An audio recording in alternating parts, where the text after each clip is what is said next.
Greenland and the Panama Canal dominated the first press conference of the U.S. president-elect this year. Donald Trump answered questions from reporters at his Florida mansion. For the past few weeks, mainly through the media, there has been a discussion about the U.S. taking responsibility for the security of shipping routes in the face of growing involvement by China and Russia. This visit is no coincidence. Trump Force One, which is what the president-elect's plane is called, landed in Greenland just hours before the conference at Donald Trump's Florida estate. Aboard the plane, Donald Trump Jr., the president's son, flew here on a mission to probe the ground of the local community. For several weeks, there has been an informal debate, mostly through the media, about a possible independence referendum in Greenland and closer cooperation with the United States. I just want to say that it's a very special place. It needs security for itself, but it also needs security very much for the world. The location really, you see the people and the ships sailing around, and they're not the right ships, and they're not the ships you want to know about. So we need security. Trump unequivocally points to the growing interest in the northern maritime corridor of countries, diplomatically speaking, that are not very friendly to America.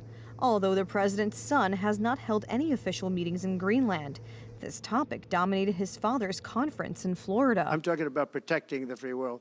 You look at, you don't even need binoculars.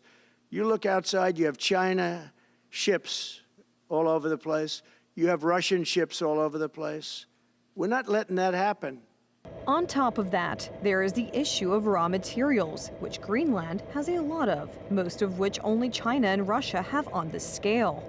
It's a lot of oil, billions of barrels of oil, and trillions of cubic feet of natural gas, and even more important, it has rare earth elements that are needed for things in telecommunications, like your cell phones.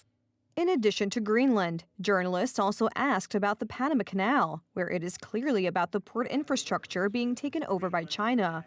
The canal, built mainly with U.S. participation, was owned by the U.S. for decades. In the 1970s, an agreement was signed to hand it over to Panama, which happened in 1999. Now Trump is suggesting a fight to return the canal to Washington's oversight. Look, the Panama Canal is vital to our country. It's being operated by China. China. And we gave the Panama Canal to Panama. We didn't give it to China. And they've abused it. They've abused that gift. It should have never been made, by the way. Looking at Trump's rhetoric, it seems that the slogan, "Let's make America great again," is beginning to materialize. The problem is that for many politicians, the president-elect's unpredictability is difficult to accept. It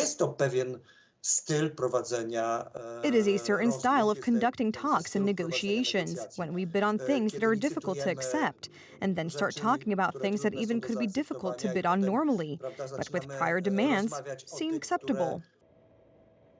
Trump also did not rule out the possibility of using military force to secure American interests in the Panama Canal or Greenland. This was immediately exploited by his political opponents in Europe by suggesting that he wants to attack independent states, including NATO member Denmark. Donald Trump, however, said nothing of the sort.